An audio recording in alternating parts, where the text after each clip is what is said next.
All right. Hello, everyone. Welcome to the episode of Connecting with Robyn Atkins. This is episode number 15. And for those who haven't met me before, my name is Sam Lee, and I'm the founder of Connecting with Confidence. And I'll be the interviewer interviewing Robyn. How are you today, Robyn? Very well, thank you. That's great. How was your weekend? What did you do over the weekend?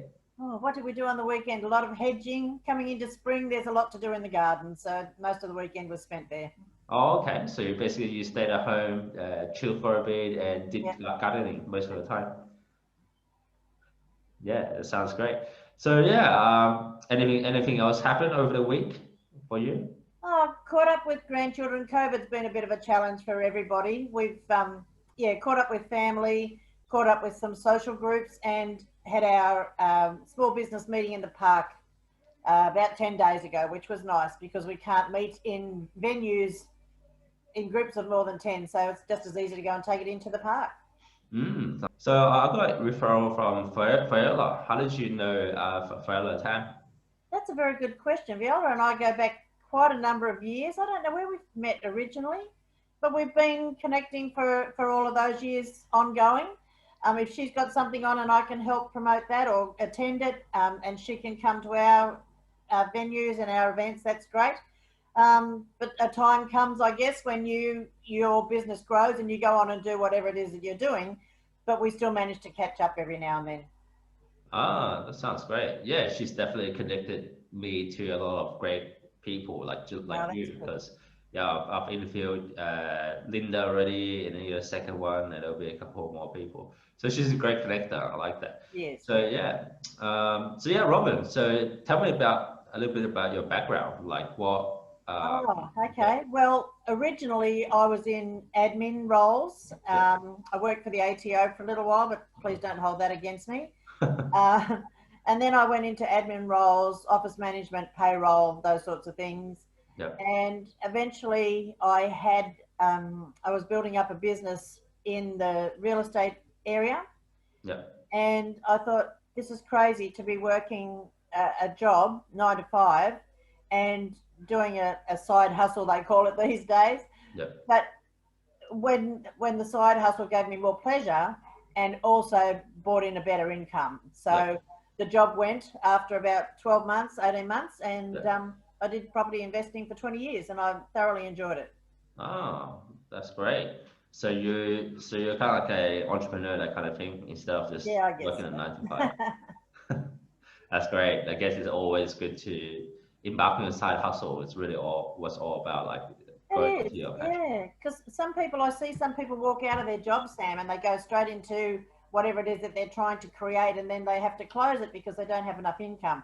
But build it up while you're still at your 9 to 5 job, Yep. and you've got a much better outcome. I think you can build a better, stronger business. Yeah, Yeah, totally. And it's something, if it's something of interest to you, I guess it's definitely more like what you said. It's more pleasure in terms of doing absolutely. what you want to Yeah, do.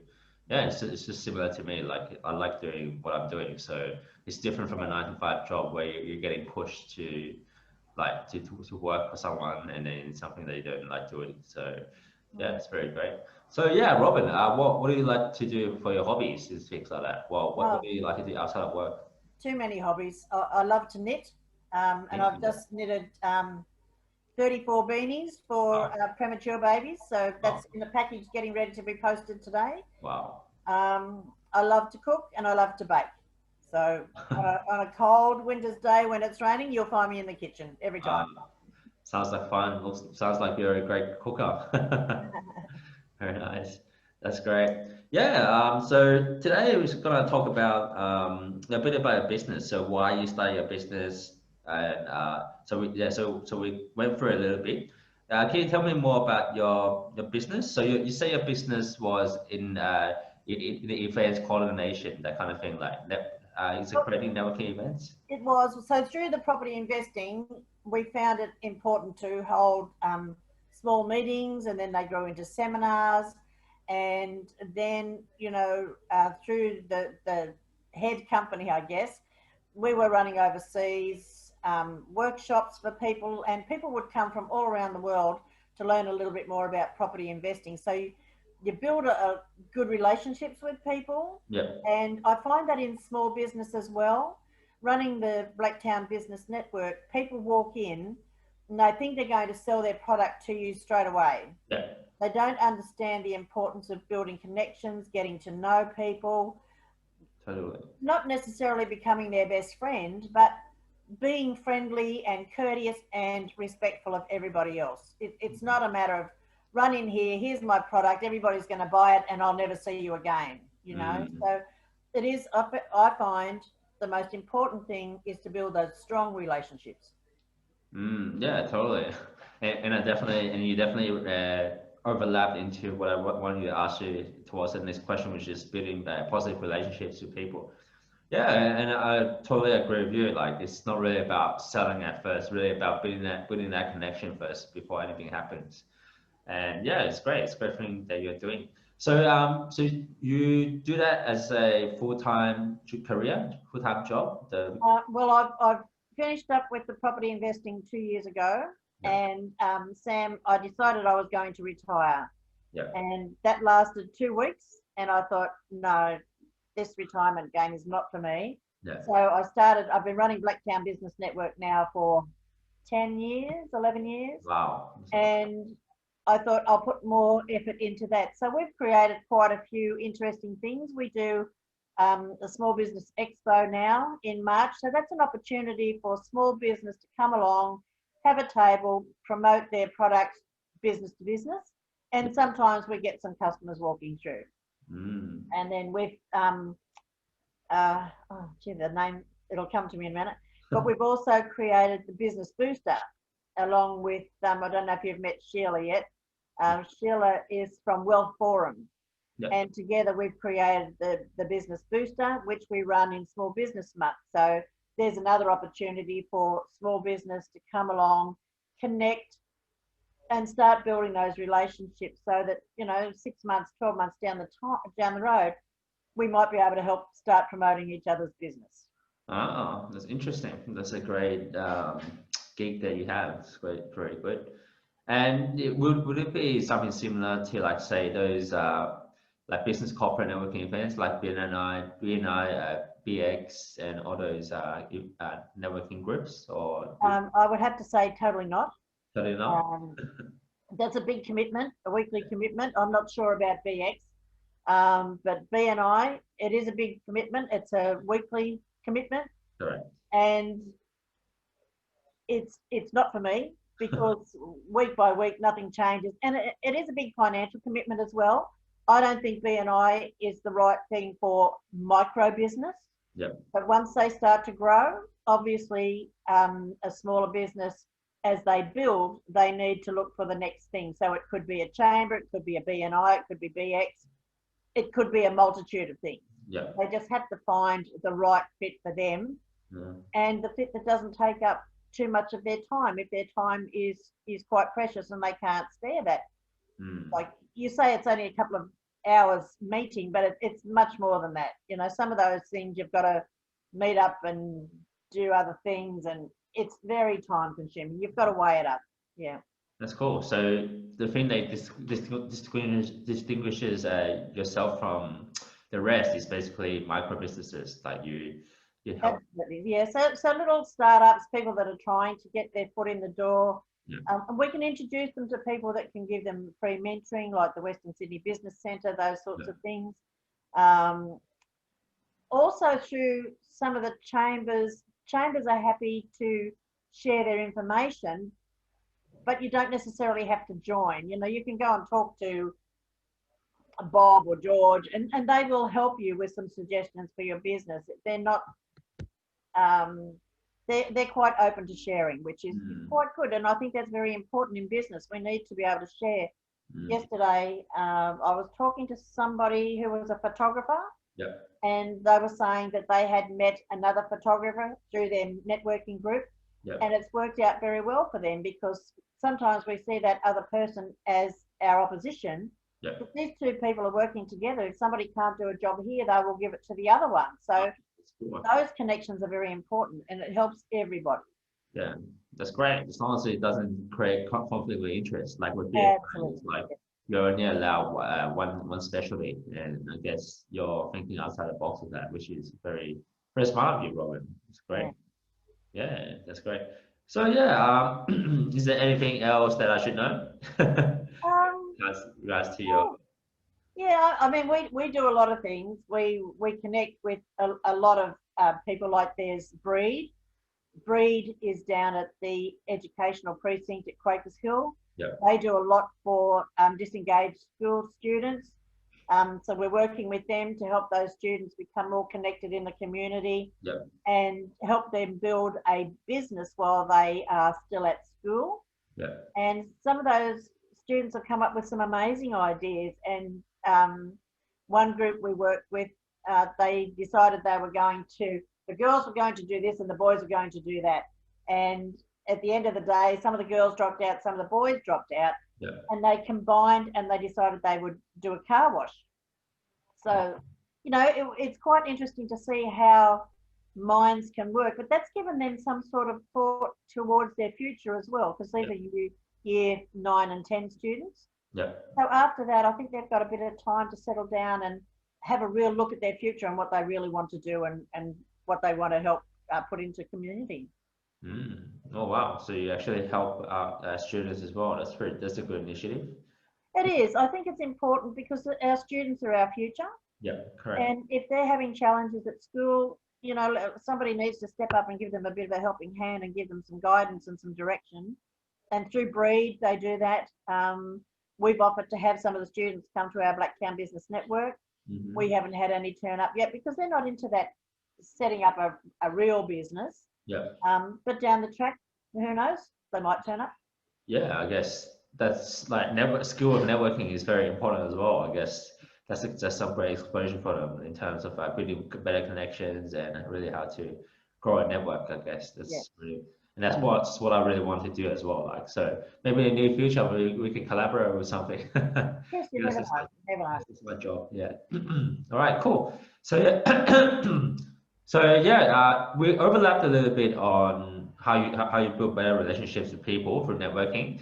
What would be a secret to building like positive relationships? Like you're a connector, and I know that in order to do that, you must possess great skills so you can build you become like an influencer of some sort.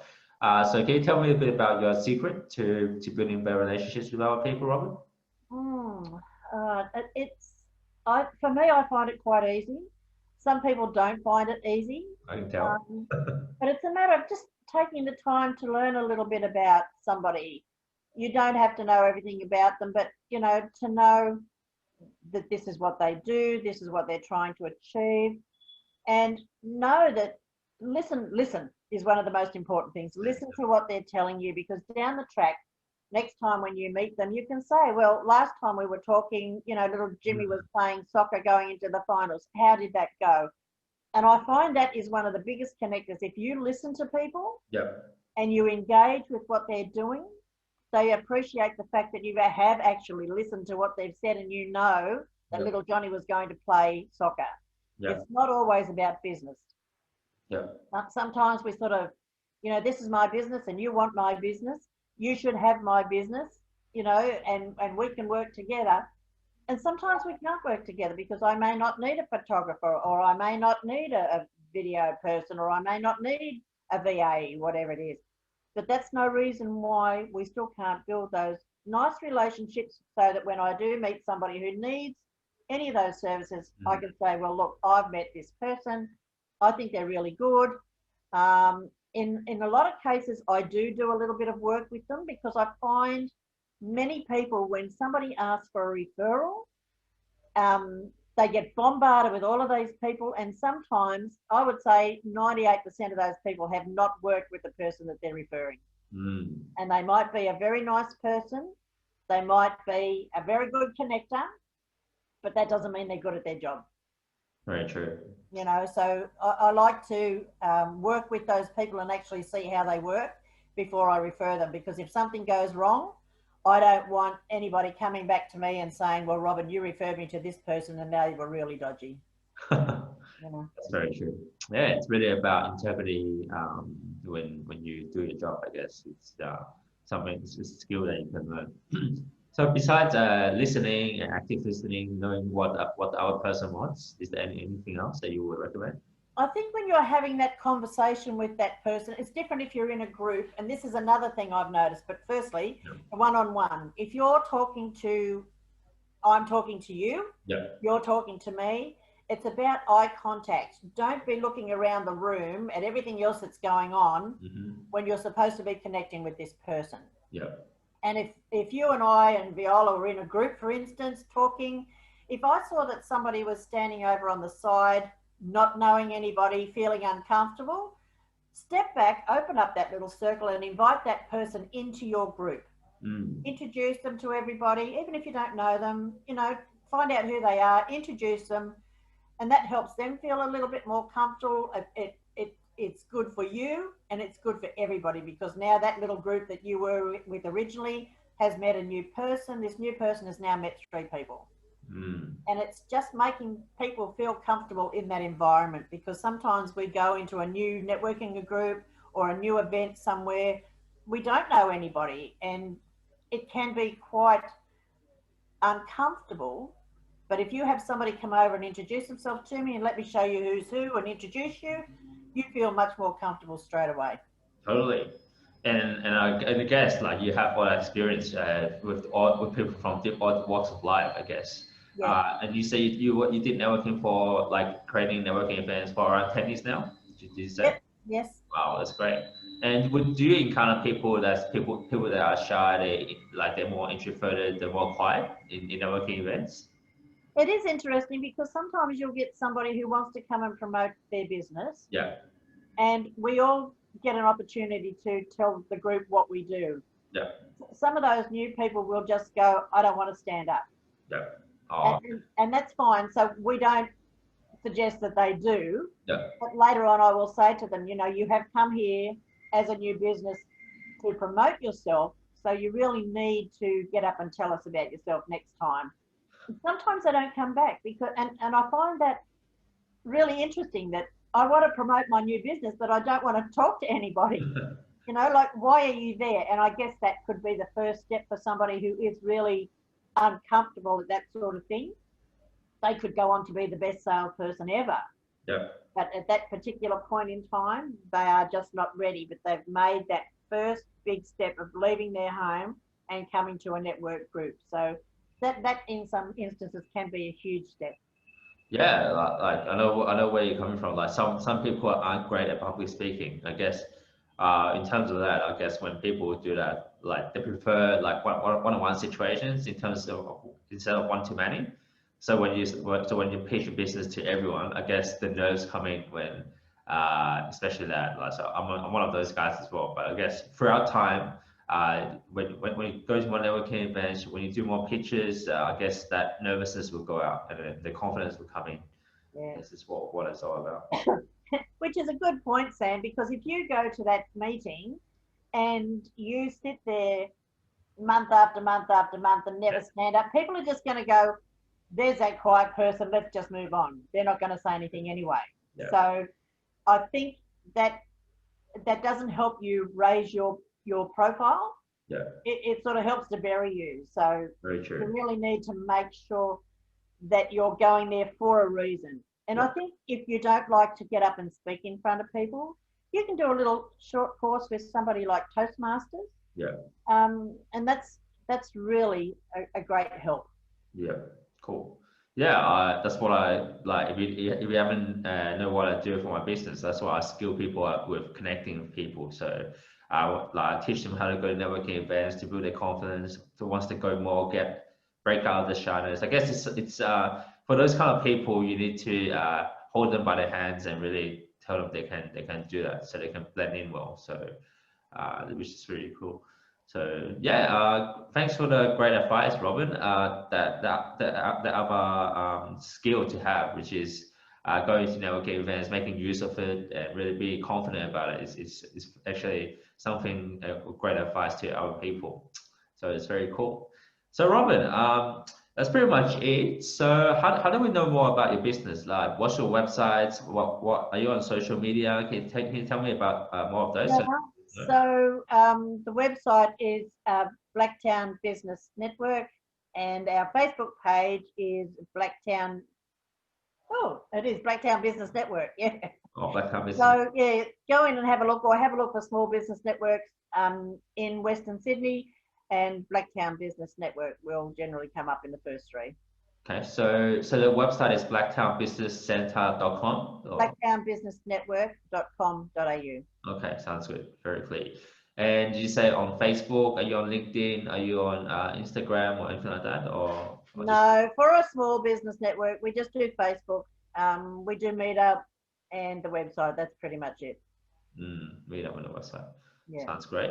Thanks. Well, Robyn, thanks for your input and time.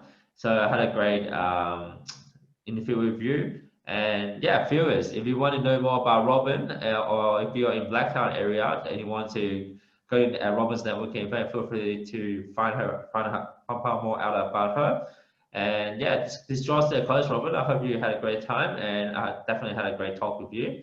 And yeah, I look forward to seeing you in the near future. Thanks, Sam. No worries. Have a good one. Bye.